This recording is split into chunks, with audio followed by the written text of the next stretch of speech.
Welcome back sa ating channel and muli sa umagang ito, nais ko pong magbahagi na naman ng verse mula sa salita ng Diyos. At ang verse na ito ay ang John 8 verse 12. Kapayapaan ang iniiwan ko sa inyo, at ang aking kapayapaan ang ibinibigay ko sa inyo. Pagpalain nawa ng Diyos ang aking pagkasabi sa kanyang salita.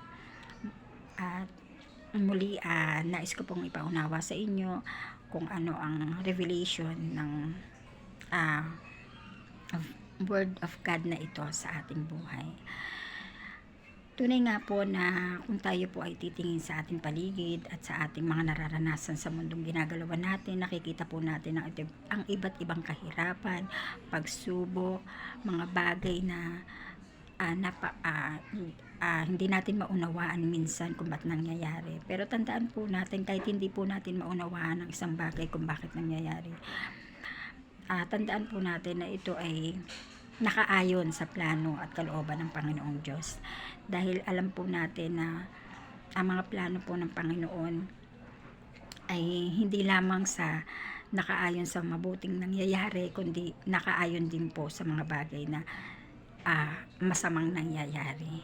Lahat po yan ay nakaayon sa nais ng Panginoon, dahil mayroon siyang nais maunawaan natin. Katulad po ng panahon ni Moises, kung paano niya iniligtas ang mga Israelite sa mga Egyptian.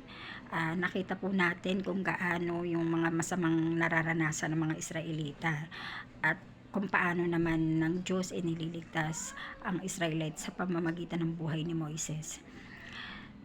Nakikita po natin doon yung kabutihan ng Diyos at ang kaganapan ng mga Israelita sa pamumuhay nila sa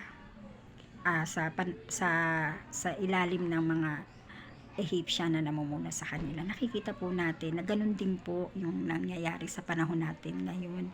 Nandun din po tayo sa kahirapan, nandun din po tayo sa parang ginikipit ng mundong ito. At nakikita po natin yung karahasan, mga pangyayari na mga gera, diba? Ekonomiya, pagbagsak ng ekonomiya, nakikita po natin ang lahat ng ito. Kaya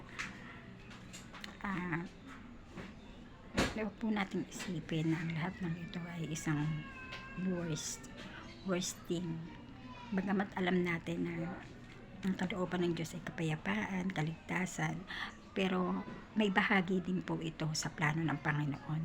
Lahat ng mga pangit na nangyayari po sa mundo at sa ating ginagawang buhay, ang mga masasamang pangyayari po ay may bahagi rin sa ating, para sa ating ikabubuti, para sa ating ikaliligtas. Hindi man ito kalooban ng Panginoon sa mga tao, pero ito ay isang alignment sa mga dapat mangyari sa kanyang mga plano. Kaya gayon pa man, maging bukas po ang ating isipan sa mga bagay na ito, na alam po natin na darating ang taktang panahon ng Diyos na mauunawaan natin kung bakit ang mga bagay na ito ay nangyayari, nararanasan ng tao. Darating po tayo sa point na maiintindihan at maunawaan natin kung ano ba ang totoong plano ng Panginoon sa ating buhay at sa mundong ginagalawan natin. Kaya po, para po tayo ay mag-still sa mga connection na tayo ay everyday may revelation, may mga bagay na ipinapaunawa ang Diyos. I just want to encourage you all na continue to be connected in our Lord. Paano po tayo magiging connected lagi sa Panginoon at makikita natin yung revelation? Unang-una po, hanapin natin siya sa umaga pa lang ating pagkagising. Tayo ay magpasalamat sa Kanya, purihin natin siya, at lagi po tayong makipag-usap sa Kanya. Kasi sa pakikipag-usap sa Kanya, may mga bagay na hindi nakikita ng ating mata, pero gustong ipakita sa atin ng Panginoon. May mga revelation na hindi lamang sa buhay natin na nakikita natin sa buhay natin na mga blessing, pero may ipinapakita ang Diyos na masigit pa na nais niyang makita natin at na gusto niyang gawin natin, or gusto niya na ipaunawa sa atin na higit sa nakikita ng mga mata natin. Kaya tunay nga na napaka-importante po ng pag-connect sa Panginoon, kasi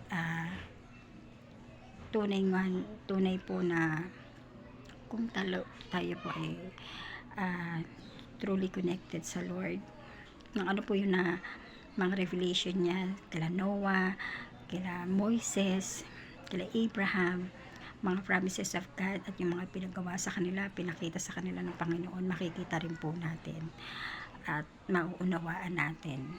Kaya tunay po na pinalalakas ng salitang ito yung ating at pinatitibay ang ating pananampalataya, dahil kung tayo po ay mananampalataya pero ang ating pong puso ay puno ng kabalisahan, kabagabagan, nandun po na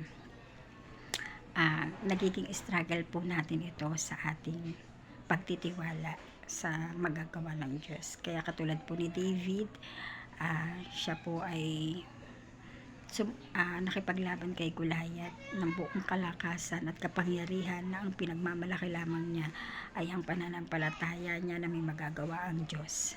Kaya nawa maging ganun din po tayo, na sa lahat ng mga nararanasan natin may gagawin pong mas maganda, much better ang Panginoon, sa kabila ng mga kaguluhang ating nararanasan, sa kabila ng mga bagay na nakikita natin sa mundong ito. Gagawin pong maganda ng Diyos ang kanyang plano, dahil ang nais po ng Panginoon ay kilalanin natin ang kanyang kapangyarihan na mas dakila siya sa lahat ng bagay.